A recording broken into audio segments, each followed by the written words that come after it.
हमारा main character Kurt heroes party का हिस्सा था, लेकिन उसे वहाँ से निकाल दिया गया क्योंकि सबको लगता था कि वो किसी काम का नहीं है। पर बाद में पता चलता है कि उसके पास फाइटिंग स्किल को छोड़कर बाकी सभी चीज में एसएस रैंक की स्किल्स है। कर्ट 15 साल का लड़का है और एक पहाड़ी गाँव से आया है जिसे कोई नहीं जानता।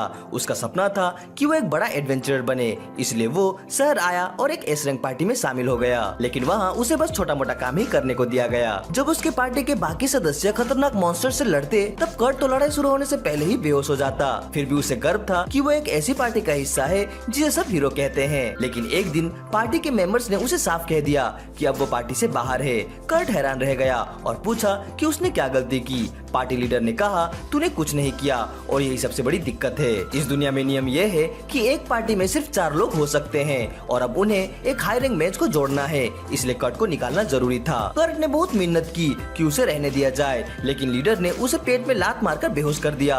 तभी कर्ट को एहसास हुआ कि वो उस घिसी पिटी कहानी का हिस्सा बन गया है जिसमें हीरो को पार्टी से बेइज्जती से निकाल दिया जाता है। पर कर्ट रोने धोने में वक्त नहीं गवाता। वो तुरंत अगले शहर की टेम्प एजेंसी जाता है जहाँ जॉब दिलवाई जाती है। वहाँ पहुँचते ही उसे एक बहुत ही जोश से भरी रिसेप्शनिस्ट मिलती है जो तुरंत उसका इंटरव्यू लेना शुरू कर देती है। जब उसे पता चलता है कि कर्ट हाल ही में एसएस रैंक पार्टी से निकाला गया है तो वो हैरान रह जाती है। कर्ट थोड़ा दुखी हो जाता है, लेकिन रिसेप्शनिस्ट उसे हिम्मत देती है और कहती है कि ये तो तुम्हारे रिज्यूमे में बहुत अच्छा लगेगा। इसके बाद वो कर्ट को स्किल टेस्ट के लिए ले जाती है, लेकिन सभी लड़ाई वाली स्किल में कर्ट को जी रैंक मिलती है, यानी सबसे कम। कर्ट और भी ज्यादा उदास हो जाता है।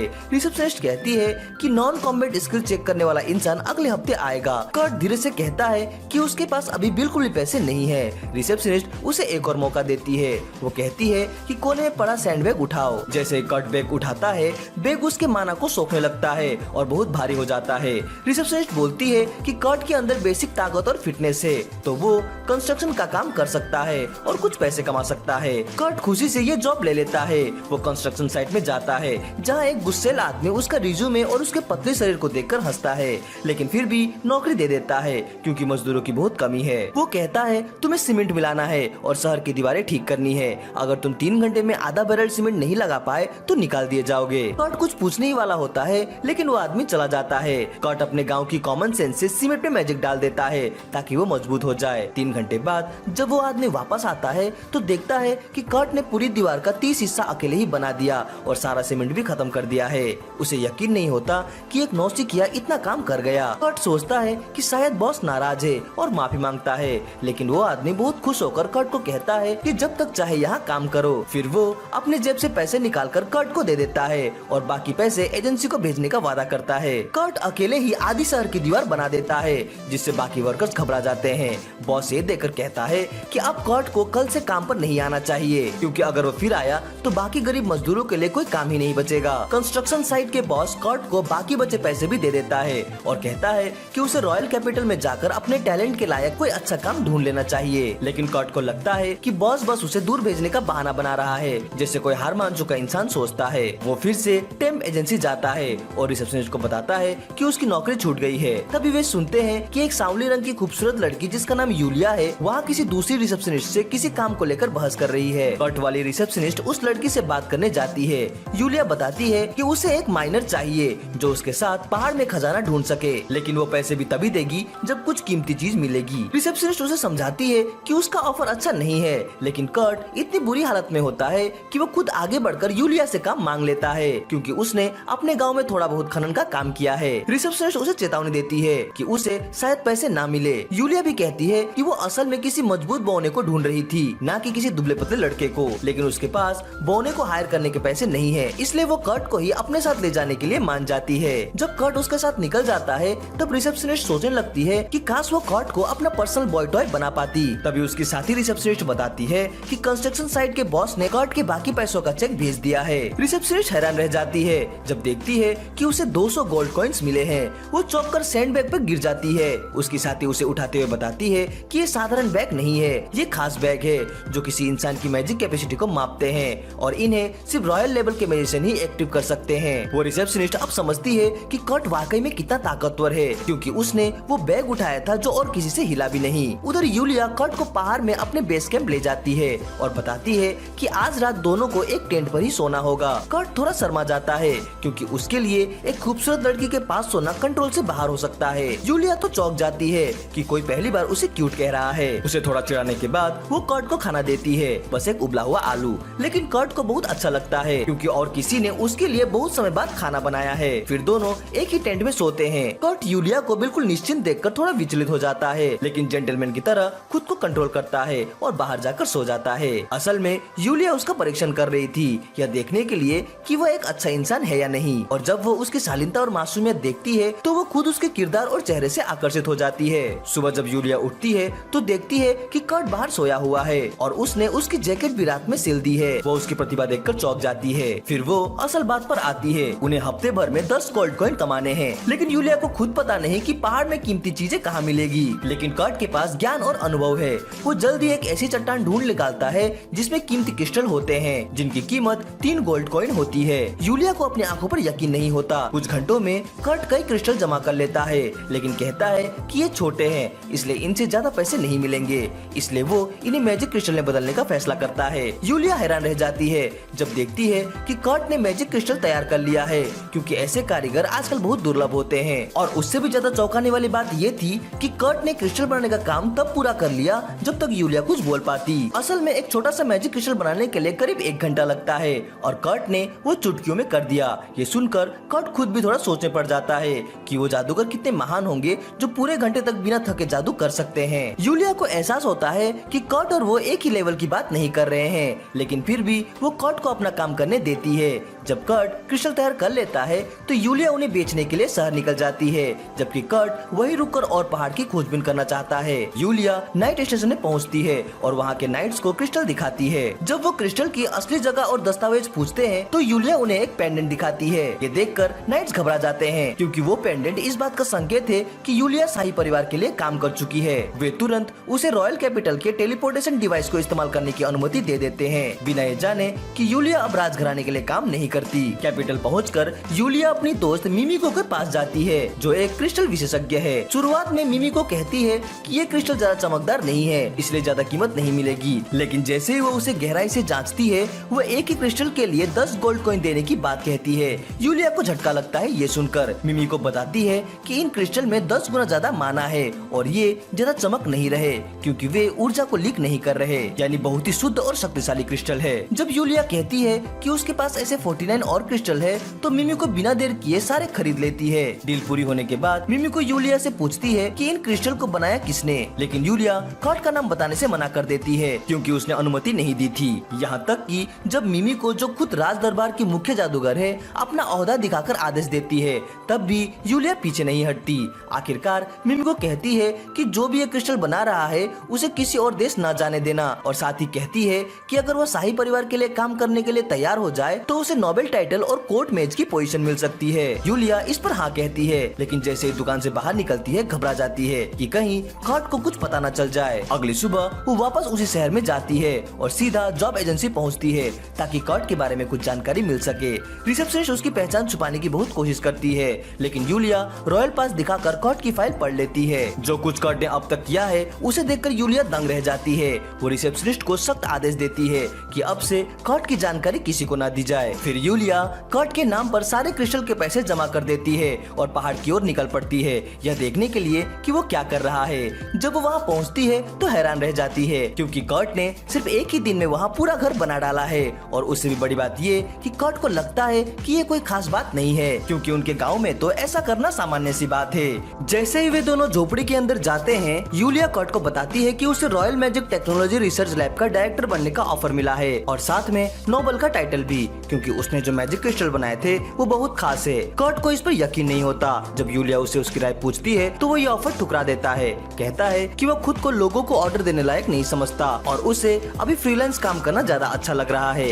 यह सुनकर यूलिया थोड़ी शर्मा जाती है। वह बताती है कि उसने कर्ट के बनाए हुए क्रिस्टल बेचकर बहुत पैसा कमाया, लेकिन क्योंकि उसमें उसका कोई योगदान नहीं था तो उसने सिर्फ एक सोने का सिक्का अपने लिए रखा और बाकी पैसे कर्ट के अकाउंट में जमा कर दिए। इसलिए वो कर्ट से कहती है कि वो फिर से उसके लिए काम करे ताकि वह उसकी क्रिस्टल बेचकर अपना कमीशन कमा सके। कर्ट खुशी से कहता है कि उसे एक और अच्छी जगह मिली है जहाँ से खनिज निकाले जा सकते हैं और वह तुरंत अपने औजार तैयार करने लगता है। लेकिन यूलिया उसे रुकने को कहती है, सोचती है कि वो थका हुआ होगा। कर्ट जवाब देता है कि उसने पूरे 6 घंटे की नींद ली है। ये सुनकर यूलिया हैरान रह जाती है। उसे समझ में नहीं आता कि एक इंसान झोपड़ी बनाकर भी इतने आराम से कैसे सो सकता है। लेकिन कर्ट को लगता है कि यूलिया शायद नाराज है कि वो ज्यादा सो लिया, क्योंकि जब वह एस रैंक एडवेंचर पार्टी में काम करता था तब उसे सिर्फ 4 घंटे की नींद मिलती थी। इसके बाद कर्ट उसे उस जगह ले जाता है जिसका उसने जिक्र किया था और हिदायत देता है कि वो 50 मीटर से ज्यादा गहराई तक ना खोदे। कर्ट यूलिया को वहीं छोड़कर उसी जगह खुदाई करने चला जाता है जहाँ पहले क्रिस्टल मिले थे। कुछ घंटों बाद यूलिया फुटबॉल के आकार का टोपाज निकालने में सफल हो जाती है। वो बहुत खुश होती है क्योंकि पहली बार उसने खुद के दम पर कुछ कमाया है।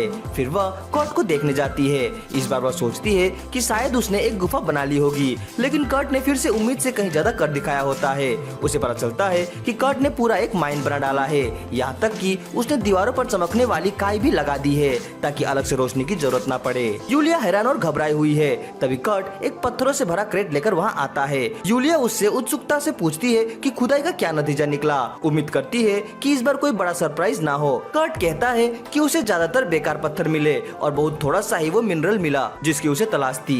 यूलिया को यह सुनकर थोड़ी राहत मिलती है, लेकिन तभी कर्ट बताता है कि ये जो बेकार पत्थर मिले उन्हें माइथिल कहा जाता है। यह सुनते ही यूलिया का दिमाग सुन्न पड़ जाता है। कर्ट बताता है कि उसके गांव में लोग इतनी मात्रा में माइथिल निकालते हैं कि उसे फेंक देते हैं, लेकिन यूलिया के लिए माइथिल हीरे और प्लेटिनम से भी महंगा होता है और वह यह सुनकर पूरी तरह हक्की बक्की रह जाती है। जैसे यूलिया जमीन पर घुटनों के बल बैठती है वो थक कर हार मानने लगती है, लेकिन फिर वो कर्ट से पूछती है कि वो दूसरा खनिज कौन सा था जिसे वो ढूंढ रहा था। कर्ट उसे एक टुकड़ा दिखाता है और बताता है कि उसका नाम ओरिचालम है। यूलिया चौंक जाती है क्योंकि यह वही खनिज है जिसे देवताओं की धातु कहा जाता है। वो पूछती है कि इतना दुर्लभ खनिज उसे इस पहाड़ में कैसे मिल गया।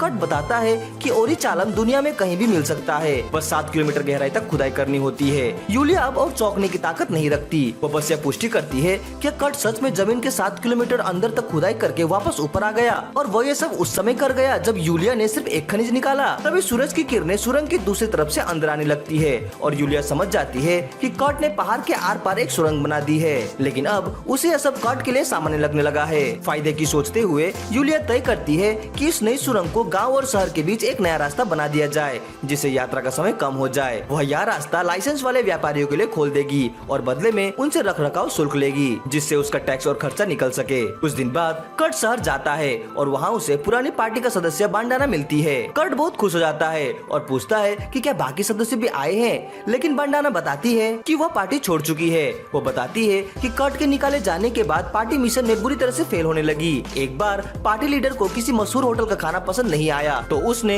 होटल में तोड़फोड़ कर दी और बिना पैसे दिए भाग गया।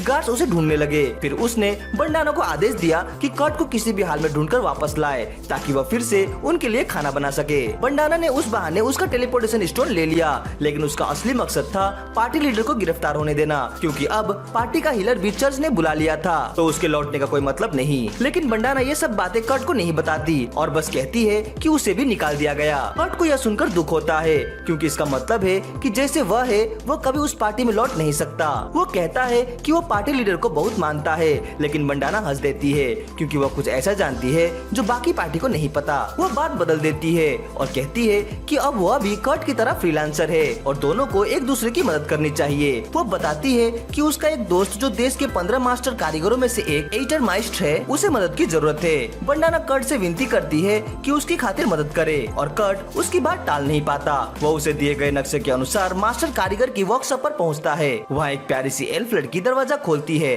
कर्ट चौंकता है, सोचता है कि यही मास्टर कारीगर है, लेकिन वो खुद को मिशेल बताती है, मास्टर कारीगर की सहायक। वो मुस्कुराते हुए कर्ट को अंदर ले जाती है और कर्ट कहता है कि वो बांडाना की सिफारिश पर मदद के लिए आया है। जैसे ही कर्ट उस घर में दाखिल होता है उसे पछतावा होने लगता है क्योंकि वहाँ इतनी बदबू है जैसे किसी अकेले रहने वाले कुंवारे लड़के के कमरे में होती है। उसे पता चलता है कि पूरा घर गंदगी से भरा हुआ है। मिशेल उसे बताती है कि उसे उसकी मदद चाहिए घर की सफाई में। कर्ट समझ जाता है कि उसे यहाँ बुलाया ही इसलिए गया है, घर की सफाई करने के लिए, न कि मास्टर कारीगर की मदद के लिए। तभी मास्टर मिशेल को वर्कशॉप में बुलाता है और वह कर्ट को सफाई पर छोड़ देती है। कर्ट तुरंत अपनी सफाई का सामान निकालता है और सिर्फ 30 मिनट में रसोई घर को चमका देता है। इसके बाद वो उस दिशा में जाता है जहाँ मिशेल गई थी और एक दरवाजे पर दस्तक देता जाता है। अंदर से एक आवाज आती है, अंदर आ जाओ। जब कर्ट दरवाजा खोलता है वो देखता है कि एक लड़की कपड़े बदल रही है। वो घबरा जाता है, लेकिन लड़की को इस बात की खबर तक नहीं होती और वो पूरी तरह शांत रहती है। जैसे ही कर्ट अपनी घबराहट में परिचय देता है, उसकी नजर लड़की के पेट पर बने एक श्राप के निशान पर जाती है। वो उत्सुक होकर लड़की से पूछता है कि क्या वो उस निशान की जांच कर सकता है। उसे लगता है कि लड़की की हालत बहुत खराब है, लेकिन अच्छा ये है कि उसकी भूख अभी भी सही है, यानी उसकी जान को तुरंत खतरा नहीं। कर्ट सोचता है कि उसके लिए कुछ हल्का खाना बना देना चाहिए और वह फिर से किचन में चला जाता है। उधर यूलिया, मीथिल और अरोरा वो कीमती खनिज जो कर्ट ने निकाले थे उसे अपने दोस्त मिमिको के पास ले जाती है। मिमिको बताती है कि इन दोनों खनिज की कीमत 50,000 गोल्ड कॉइन से ज्यादा है। दोनों चौंक जाती है कि इतनी बड़ी रकम का माल किसी बच्चे ने निकाल लिया। मिमिको सोचने लगती है इतना ताकतवर लड़का अब तक दुनिया की नजरों में कैसे छुपा रह गया। ओलिया को भी इसका कोई जवाब नहीं पता, लेकिन वह बताती है कि वो कर्ट को एटलियर माइस्ट बनाना चाहती है और खुद उसकी बॉडीगार्ड बनकर उसकी रक्षा करना चाहती है। लेकिन सबसे बड़ी दिक्कत ये है कि कर्ट खुद को बहुत कम आंकता है।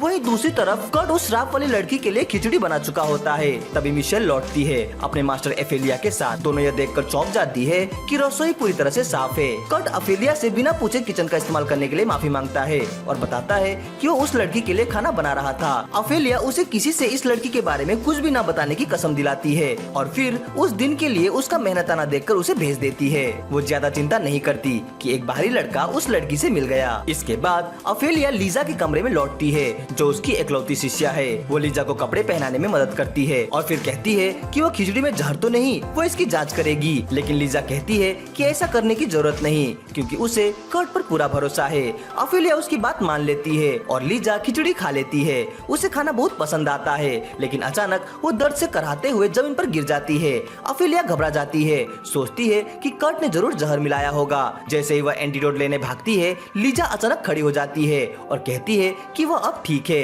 उसका श्राप खत्म हो गया है। एफेलिया अपनी आंखों पर यकीन नहीं कर पाती, क्योंकि वह खुद उस श्राप को खत्म नहीं कर पाई थी और लीजा इतनी जल्दी ठीक कैसे हो गई, उसके लिए यह एक रहस्य है। वो तुरंत राजधानी के लिए निकलती है और लीजा को भी साथ ले जाती है। वे दोनों मिमिको की दुकान पर पहुंचती है। मिमिको एफेलिया से पूछती है कि वो यहाँ क्यों आई है। तभी लीजा अपना चेहरा दिखाती है और मिमिको और यूलिया दोनों के सामने घुटनों के बल बैठ जाती है, क्योंकि लीजा असल में उस राज्य की तीसरी राजकुमारी है। यूलिया बताती है कि लाइजा की माँ पड़ोसी देश से थी और लाइजा ही दोनों देशों के बीच शांति बनाए रखने का एकमात्र कारण है। किसी ने उन पर जादुई श्राप डाल दिया था ताकि दोनों देशों के बीच युद्ध भड़काया जा सके, लेकिन आज वो श्राप अचानक से टूट गया। ओलिया मिमिको से मदद मांगती है कि उस इंसान को ढूंढने में मदद करे जिसने उस पर श्राप डाला था, लेकिन मिमिको की जिज्ञासा कुछ और है। वो जानना चाहती है कि आखिर वो श्राप कैसे टूटा। लाइजा खुश होकर बताती है कि यह सब एक कर्ट नाम के लड़के ने किया। यह सुनते ही मिमिको और यूलिया हक्के बक्के रह जाते हैं, क्योंकि इस मामले में भी कर्ट शामिल है। एलिया फिर समझाती है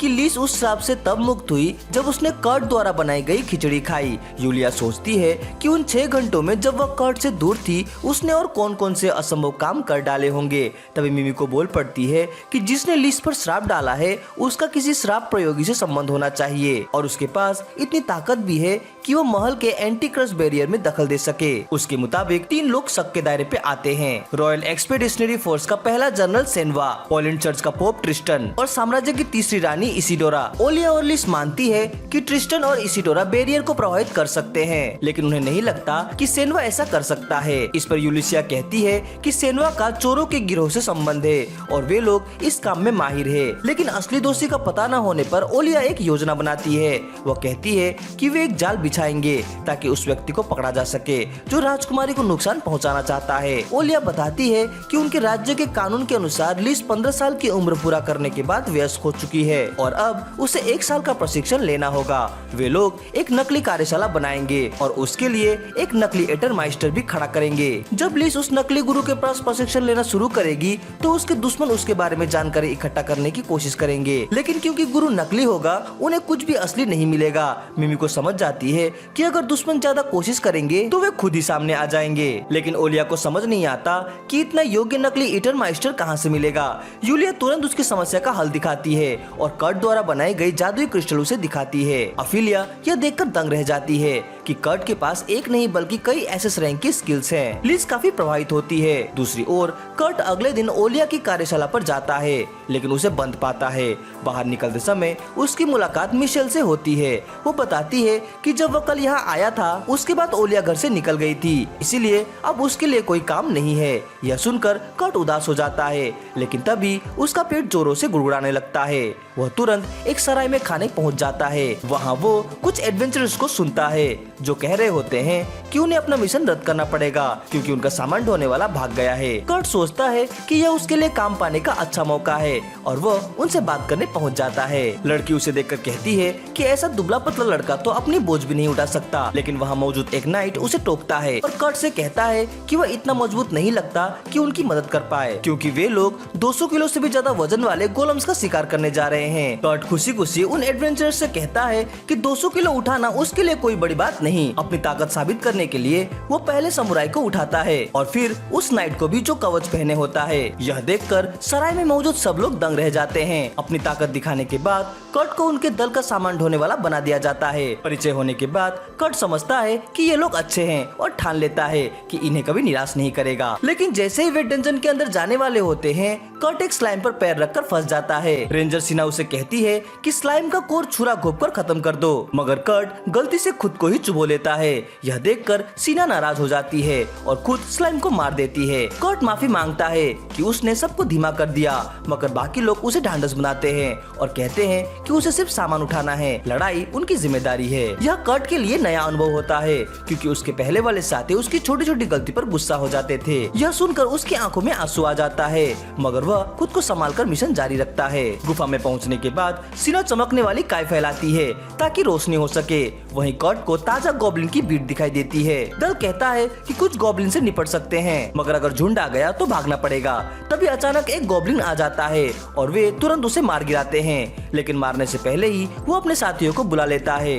दोनों दिशाओं से गॉब्लिन की आवाजें आने लगती है और सब समझ जाते हैं कि अब बच निकलना मुश्किल है। कर्ट कहता है कि उसने एक गुप्त रास्ता ढूंढ लिया है, मगर साहसिक दल फैसला करता है कि वे कर्ट और सीना को भागने देंगे और खुद गॉब्लिन्स को रोकेंगे। जैसे गुप्त दरवाजा खुलता है, सीना कर्ट को बाहर धकेल देती है और दरवाजा बंद कर देती है। कर्ट हैरान होता है, मगर अंदर से समुराई और योद्धा बताते हैं कि दोनों तरफ से गॉब्लिन्स आने की वजह से वे नहीं बच सकते, इसलिए उन्होंने अपने प्राणों की आहुति देने का निश्चय किया है। कर्ट हक्का बक्का रह जाता है और कहता है कि वो भी लड़ाई में मदद करेगा, मगर सीना उसे डांटते हुए कहती है कि तुम तो एक स्लाइम भी नहीं मार पाए, तुम सिर्फ सबको रोकोगे। यह सुनकर कर्ट टूट जाता है। उसे लगता है कि उसके साथी उसके लिए अपनी जान दे रहे हैं और वह कुछ भी नहीं कर पा रहा, मगर सीना उसे समझाती है कि वे जरूर बच जाएंगे और जल्दी रास्ता खोजना होगा। तभी वह चमकदार काई फैलाती है और उसे गुफा में लोहे का ड्रैगन गोलम दिख जाता है। यह देखकर वो डर से जम जाती है। इसी बीच दूसरी ओर यूलिया लीस को लेकर उस सराय में पहुंच जाती है जहां कर्ट ठहरा हुआ है, मगर वे उसका कमरा खाली पाती है। तभी बेंडाना बाहर आकर बताती है कि कर्ट एक एडवेंचर ग्रुप के साथ उत्तरी गुफा की ओर गया है। यूलिया बाहर दौड़कर देखती है, लेकिन तब तक बेंडाना कहीं गायब हो चुकी होती है। उसे शक होता है कि यह एक जाल भी हो सकता है, लेकिन कर्ट की चिंता ज्यादा होने के कारण वो उसे ढूंढने गुफाओं की ओर निकल जाती है। लीज कहती है कि वह भी साथ चलेगी क्योंकि उसे इतना जादू आता है कि वो खुद की रक्षा कर सके। यूलिसिया के पास कोई और विकल्प नहीं रहता और उसे राजकुमारी को साथ लेकर जाना पड़ता है। वे जल्दी ही गुफा तक पहुंच जाते हैं जहां लीज कर्ट के पैरों के निशान पहचान लेती है, लेकिन जैसे ही कठोर जमीन शुरू होती है निशान गायब हो जाते हैं। तब लीज एक जादू का इस्तेमाल करके अपने इंद्रियों को तेज कर लेती है। यूलिया को लगता है कि वह अपनी सुनने की शक्ति बढ़ाएगी, लेकिन लीज अपनी सूंघने की शक्ति बढ़ा लेती है और दीवारों को सूंघते हुए कर्ट की दिशा ढूंढ लेती है। यह देखकर यूलिया हैरान और थोड़ी जलन महसूस करती है। अचानक उसे दूर से लड़ाई की आवाज सुनाई देती है। वह समझ जाती है कि कोई गोब्लिन से लड़ रहा है और मदद करने का फैसला करती है। लीज अपनी ताकत बढ़ाने के लिए जादू करती है और यूलिया आगे बढ़कर दो एडवेंचरर्स को गोब्लिन से बचा लेती है। दूसरी ओर सीना मानसिक रूप से टूटने लगती है क्योंकि उसके सामने आयरन ड्रैगन गोलेम खड़े होते हैं। उसे पता होता है कि अगर वे आगे बढ़ेंगे तो गोलम उन पर हमला कर देंगे और इसका मतलब है कि उसके साथी व्यर्थ ही अपनी जान जोखिम में डाल चुके हैं। वो निराश हो जाती है, लेकिन कर्ट उसे हिम्मत देता है और कहता है कि वे यहाँ से निकल जाएंगे। सीना उसे पागल समझती है। अभी कर्ट शांति से ड्रैगन गोलम की ओर बढ़ता है। जैसे ही गोलम सक्रिय होकर उस पर हमला करते हैं, कर्ट उनकी चोट से बचते हुए तुरंत उनके ऊपर चढ़ जाता है। एक ही बार में वो गोलम की पूंछ तोड़ देता देता है। ड्रैगन गोलेम हताश होकर उस पर पलटवार करता है, लेकिन कर्ट बच निकलता है और अगली चोट में उसका सिर भी तोड़ देता है। कर्ट एक एक करके सभी गोलेम्स को इतनी आसानी से हरा देता है कि सीना आश्चर्य और भय से उसे बस देखती रह जाती है। वह हैरान होकर पूछती है कि उसने यह कैसे किया, तो कर्ट बस इतना कहता है कि वह अपने गांव में आयरन गोलेम्स की खुदाई करता था। उसी समय यूलिसिया दरवाजा तोड़कर अंदर आती है और कर्ट को ढूंढ लेती है। तब सीना तुरंत बताती है कि कर्ट ने अकेले ही अपने खंजर से आयरन गोलम को हरा दिया। यूलिया को यह मानना मुश्किल लगता है, लेकिन वह पहले जरूरी बात करती है। वह कर्ट को बताती है कि जल्दी एक नया एटर वर्कशॉप बनने जा रहा है और वह वहाँ बॉडीगार्ड के रूप में काम करेगी। वह चाहती है कि कर्ट भी वहाँ पर काम करे क्योंकि एलिया ने उसके काम की बहुत तारीफ की है। यह सुनकर कर्ट खुश होता है, लेकिन झिझकता है क्योंकि वह अभी एडवेंचरर पार्टी के साथ रहना चाहता है। मगर एडवेंचरर साथी उसे कहते हैं कि यह सुनहरा मौका उसे नहीं छोड़ना चाहिए। यूलिया आगे कहती है कि वर्कशॉप नहीं है, इसलिए उन्हें बहुत सारे कारीगर चाहिए और वह एडवेंचरर पार्टी को भी वहाँ भर्ती कर लेती है। सब लोग इस व्यवस्था से खुश हो जाते हैं। फिर यूलिया कर्ट से कहती है कि वर्कशॉप ज्वाइन करने से पहले उसे अपनी नॉन कॉम्बैट स्किल का मूल्यांकन करवाना चाहिए। कर्ट मान जाता है और एक टेम्प एजेंसी पहुँचता है जहाँ राजधानी से मिमी को उसका मूल्यांकन करने आई होती है। जाँच के बाद कर्ट अपने एडवेंचरर दोस्तों के साथ जश्न मनाने निकल जाता है, लेकिन यूलिया मिमिको से बात करती है। मिमिको बताती है कि उसने कर्ट को कहा कि उसकी कुकिंग, सफाई और माइनिंग में बी रैंक स्किल्स है और बाकी सभी चीजों में उसकी सी रैंक की स्किल है, लेकिन यह सब झूठ था। दरअसल कर्ट की हर चीज में ट्रिपल एस रैंक की क्षमताएं थी। मिमिको कहती है कि अच्छा हुआ उसने मूल्यांकन किया, वरना अगर यह बात बाहर चली जाती तो बहुत खतरनाक हो जाता। तभी अचानक उन्हें सिसकने की आवाज सुनाई देती है। पीछे मुड़कर देखते हैं तो रिसेप्शनिस्ट अपने कान ढकने की कोशिश कर रही होती है ताकि सबको यकीन दिला सके कि उसने कुछ नहीं सुना। थोड़ी देर बाद कर्ट और उसका दल तेज रफ्तार गाड़ी में एक दूसरे शहर की ओर निकलता है। रास्ते में कर्ट खिड़की से नाक चिपकाकर सबको अपना गंवारपन दिखाता है। लिज बताती है कि वे जिस शहर जा रहे हैं वहाँ पहले राक्षसों की सीमा के पास एक सैन्य अड्डा था। यह देश के बाकी हिस्सों से काफी दूर है और सीधे टेलीपोर्ट भी नहीं किया जा सकता, लेकिन यह शहर अभी पूरे गठबंधन के लिए बहुत महत्वपूर्ण है। एडवेंचरर पार्टी को यकीन नहीं होता कि उन्हें इतना बड़ा मौका मिल रहा है कि वे वहाँ पर एटर माइस्टर के अधीन काम करेंगे, मगर यूलिसिया कहती है कि वे इस नौकरी के लिए पूरी तरह से योग्य है। योद्धा केन्स और समुराई डांजो यह सुनकर खुश हो जाते हैं और पूछते हैं कि वे किस ईटर माइस्टर की सेवा करने जा रहे हैं। इस सवाल पर यूलिया चुप हो जाती है और बहाना बनाती है कि माइस्टर अचानक काम में व्यस्त हो गए हैं। इसी बीच सीना को अब भी यकीन नहीं होता कि वे इतने योग्य हैं। उसे लगता है कि यूलिसिया ने बस उनका मुंह बंद करने के लिए यह काम का ऑफर दिया है। वो ठान लेती है कि अगर कभी खतरा आया तो वह अपने भाई और डांजो की जरूर रक्षा करेगी। कुछ देर बाद वे शहर पहुँचते हैं जहाँ उनका वर्कशॉप बनने वाला है। कर्ट यह देखकर दुखी होता है क्योंकि यही वह शहर था जहाँ उसने फ्रीलांसर के तौर पर काम शुरू किया था और महज 3 दिन बाद कंस्ट्रक्शन साइट से निकाल दिया गया था। शहर में घुसते ही उसे दिखता है कि टूटी हुई दीवार अब तक ठीक नहीं हुई है। यूलिया उसे समझाती है कि शायद वे किसी अलग तकनीक से दीवार ठीक कर रहे होंगे और कर्ट उसकी बात मान लेता है। थोड़ी ही देर बाद वे वर्कशॉप के स्थान पर पहुंचते हैं, लेकिन वहाँ तो बस खाली जमीन होती है। यूलिया कहती है कि जब तक वर्कशॉप नहीं बनती तब तक वे सब सराय में रहेंगे। फिर वह कर्ट से पूछती है कि क्या वह यह वर्कशॉप अकेले बना सकता है। कर्ट घबरा कर कहता है कि 1 दिन में तो नहीं, लेकिन 3 दिन में बना सकता है। यह सुनकर एडवेंचरर्स दंग रह जाते हैं। यूलिया कर्ट से कहती है कि वह आराम से अपना समय ले और अगर किसी सामग्री की जरूरत हो तो बता दे। कर्ट तुरंत एक लिस्ट बना देता है जिसमें एमेथिस्ट, नीलम और ग्रिफिन के पंख जैसे अजीब चीजें लिखी होती है। सीना इस अजीब लिस्ट पर शक करती है और यूलिया उसकी प्रतिक्रिया को नोटिस कर लेती है। वो तुरंत सबको कहती है कि चलो सराय पर चलते हैं ताकि कर्ट शांति से काम कर सके। साथ ही वो कर्ट से कहती है कि खाने और आराम के लिए सराय जरूर आता रहे।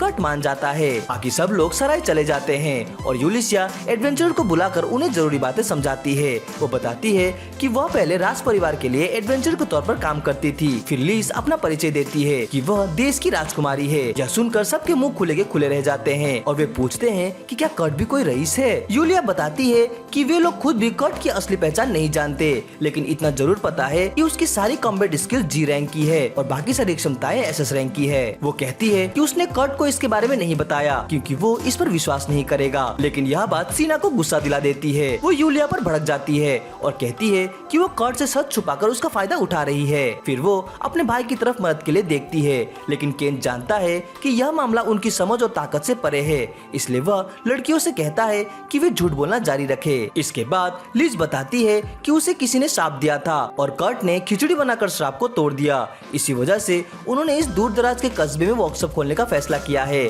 ताकि वे अपनी पहचान दुनिया से छुपा सके और जिसने उसे श्राप दिया था वो खुद उनके पास आकर फंसे। लिज आगे आगे कहती है कि कर्ट को इसके बारे में कुछ भी नहीं पता है और ना ही उसे यह मालूम है कि वो राजकुमारी है, लेकिन फिर भी उसने बिना किसी स्वार्थ के उसकी मदद की। यूलिया कहती है कि कर्ट इस दुनिया के लिए बहुत ही मासूम है और वो उसे बचाना चाहती है। लिज फिर एडवेंचरर्स से मदद मांगती है। डेंजो और केंज तुरंत इस पर राजी हो जाते हैं क्योंकि कर्ट उनका दोस्त है, लेकिन सीना अभी भी उन पर भरोसा नहीं करती। वो पूछती है कि उन्होंने सिर्फ 3 दिन पहले मिले एक इंसान के लिए अपनी जान क्यों जोखिम में डालनी चाहिए। इस पर यूलिया जवाब देती है कि वो उसकी भावनाओं को अच्छे से समझती है क्योंकि उसने खुद कर्ट से सिर्फ 6 दिन पहले ही मुलाकात की थी। यह सुनकर सीना चौंक जाती है और सराय से बाहर निकल जाती है, सोचते हुए कि अब उसे क्या करना चाहिए। वो तय करती है कि सबसे पहले कर्ट से मिले और उसे सच्चाई बता दे, लेकिन जैसे ही वो वर्कशॉप पहुंचती है उसे पता चलता है कि कर्ट ने तो बेसमेंट का काम पूरा कर लिया है। यह देखकर सीना हैरान रह जाती है। कर्ट कहता है कि वो तो बहुत धीरे काम कर रहा है क्योंकि उसके गांव में तो लोग एक ही दिन में दर्जनों घर बना लेते हैं। यह सुनकर सीना और भी ज्यादा चौंक जाती है और कर्ट से पूछती है कि क्या उसे जबरदस्ती काम करने से नफरत नहीं है। कर्ट कहता है कि उसे ये सब बहुत अच्छा लगता है क्योंकि उसकी पुरानी पार्टी उसे हमेशा बेकार कहती थी, लेकिन अब उसे सबके लिए उपयोगी होने का मौका मिल रहा है। सीना को अचानक समझ में आ जाता है कि यूलिया ने क्यों कहा था कि कर्ट बहुत ही मासूम है। इसी पल सीना भी फैसला करती है कि वो इस नाटक में शामिल होगी और दुनिया से कर्ट को बचाएगी। दूसरी तरफ डेंजो उस शहर में लौटता है जहां वो पहले काम करता था और वहां बेंडाना से मिलता है जो अब एक जासूस के तौर पर काम कर रही है। वो बताती है कि पिछले मिशन में उनकी टीम छोड़कर भाग जाने वाला पोर्टर असल में एक अपराधी है। उसका काम ही यह है कि वो पार्टियों में शामिल होकर उन्हें नुकसान पहुंचाए। असल में उनके एक प्रतिद्वंदी पार्टी ने उसे पैसे दिए थे ताकि वो डेंजो की पार्टी को खतरनाक मिशन में फंसाए और वे सब मारे जाए। वो लगभग सफल भी हो गया था। डेंजो बेंडाना को जानकारी के बदले उसकी फीस देता है और फिर सीधे उस बार में चला जाता है जहां वो गद्दार अपनी जीत का जश्न मना रहा होता है। वो गद्दार डेंजो की पार्टी को कोसता है कि वे लोग गुफा मिशन से जिंदा बच निकले और तीसरी राजकुमारी से नौकरी का ऑफर भी पा गए, लेकिन फिर भी वो सोचता है कि वो उन्हें कुचल देगा ताकि उसकी कीमत उसके भविष्य के क्लाइंट्स की नजर में और बढ़े। लेकिन जैसे ही वो देखता है कि डेंजो उसके पीछे बैठा है वो डरकर भागने लगता है। दौड़ते हुए वो एक तार में उलझकर गिर जाता है और डेंजो आसानी से उसे पकड़ लेता है। डेंजो कहता है कि जब उसने उसे हायर किया था तभी उसे ज्यादा सतर्क हो जाना चाहिए था। डर के मारे गद्दार पेशाब कर देता है और दया की भीख मांगता है। सौभाग्य से डेंजो उसे मारना नहीं चाहता था, वो सिर्फ यह चेतावनी देकर छोड़ देता है कि दोबारा कभी उसके दोस्तों के पास भी ना आए। लेकिन यह सब देखकर बेंडाना निराश हो जाती है जो अंधेरे में छुपकर यह सब देख रही थी। वो चाहती थी कि डेंजो उस गद्दार को खत्म कर दे क्योंकि वो उसके मालिक की योजनाओं में भविष्य में दिक्कत डाल सकता है। लेकिन जैसे ही बेंडाना खुद उसे खत्म करने का सोचती है वहाँ 2 जासूस आ जाते हैं और उस गद्दार को अपने साथ ले जाते हैं। बेंडाना पहचान लेती है कि वे लोग मिमिको की इंटेलिजेंस यूनिट के सदस्य हैं जिनसे उसके गुरु ने कहा था कि दूर रहना। तभी उसे अपने गुरु से एक अलग मिशन मिलता है कर्ट के गांव की जांच करने का। इसी बीच 3 दिन बीत जाते हैं जब से कर्ट ने वर्कशॉप में काम करना शुरू किया था। जब सब लोग देखने आते हैं तो अपनी आंखों पर विश्वास नहीं कर पाते। वर्कशॉप अब तक की सबसे शानदार इमारत बन चुकी थी और बगीचे में फलदार पेड़ लगे थे। किसी को समझ में नहीं आता कि कर्ट ने आखिर यह सब 3 दिनों में कैसे कर दिया, लेकिन असली हैरानी तो तब होती है जब वे अंदर जाते हैं। वर्कशॉप पूरी तरह से सजी हुई थी। कर्ट ने एक खास यंत्र भी बनाया था जो साल भर पानी, रोशनी और गर्मी दे सकता है। सब लोग उससे पूछते हैं कि उसने यह काम कैसे किया। कर्ट बताता है कि जिन रत्नों को उसने मंगवाया था उन्हें उसने मैजिक क्रिस्टल में बदल दिया। साथ ही उसने हर किसी के लिए निजी कमरे और एलियर मेस्ट्रो के लिए भव्य ऑफिस भी बनाया है। जब वो पूछता है कि एलियर मेस्ट्रो कब लौटेंगे तो यूलिया बहाना बनाती है कि वो किसी नए काम में व्यस्त है। फिर जब कर्ट से उसके कमरे के बारे में पूछा जाता है तो वो कहता है कि चूंकि वो तो बस कामकाज संभालने वाला इंसान है इसलिए वह रसोई की खाली अलमारी में भी रह लेगा। यह सुनकर सब चौंक जाते हैं। फिर यूलिया और लाइज मिलकर उसे मनाती है कि वह फिलहाल ऑफिस को ही अपना कमरा बना ले। सबको मिलाकर उसे मनाने में पूरे 2 घंटे लग जाते हैं। इसके बाद यूलिया उससे पूछती है कि क्या वो कोई बैरियर बना सकता है जो घर को श्राप से बचाए, लेकिन यह कर्ट की क्षमता से बाहर है। इसलिए यूलिया को पुराने तरीके से सुरक्षा चक्र बनाने पड़ते हैं ताकि राजकुमारी और बाकी सब सुरक्षित रहे। रात में लाइज जब दरवाजा खुलने की आवाज सुनती है तो सोच लेती है कि शायद कर्ट ही चुपके से उसके कमरे में घुस आया है, लेकिन ऐसा नहीं होता। अगली सुबह जब सब कर्ट का बनाया हुआ खाना खाकर खुश हो रहे होते हैं, कर्ट एक मिशन पर निकलता है उन सुरक्षा चक्रों को साफ करने के लिए, क्योंकि उसे लगता है कि वे बस ग्रेफिटी हैं। यूलिया दौड़कर उसे रोकने की कोशिश करती है, लेकिन काफी देर हो चुकी होती है। कर्ट उसकी आंखों के सामने आखिरी सुरक्षा चक्र मिटा देता है। मिमिको ने कहा था कि ये चक्र हटाए नहीं जा सकते, लेकिन कर्ट ने सब मिटा दिए। यूलिया किसी तरह कर्ट को बहाना बनाकर समझा देती है, पर अब वो बहुत चिंतित हो जाती है, क्योंकि अब अगर किसी ने राजकुमारी पर श्राप से हमला किया तो उसकी रक्षा करने के लिए अकेले अब यूलिया ही बची है। वीडियो के अगले पार्ट के लिए कमेंट जरूर करें। वीडियो अच्छी लगी हो तो इसे लाइक और कमेंट जरूर करें। हमसे जुड़ने के लिए चैनल को सब्सक्राइब करें। तो मिलते हैं अपनी अगली वीडियो में। Sign out.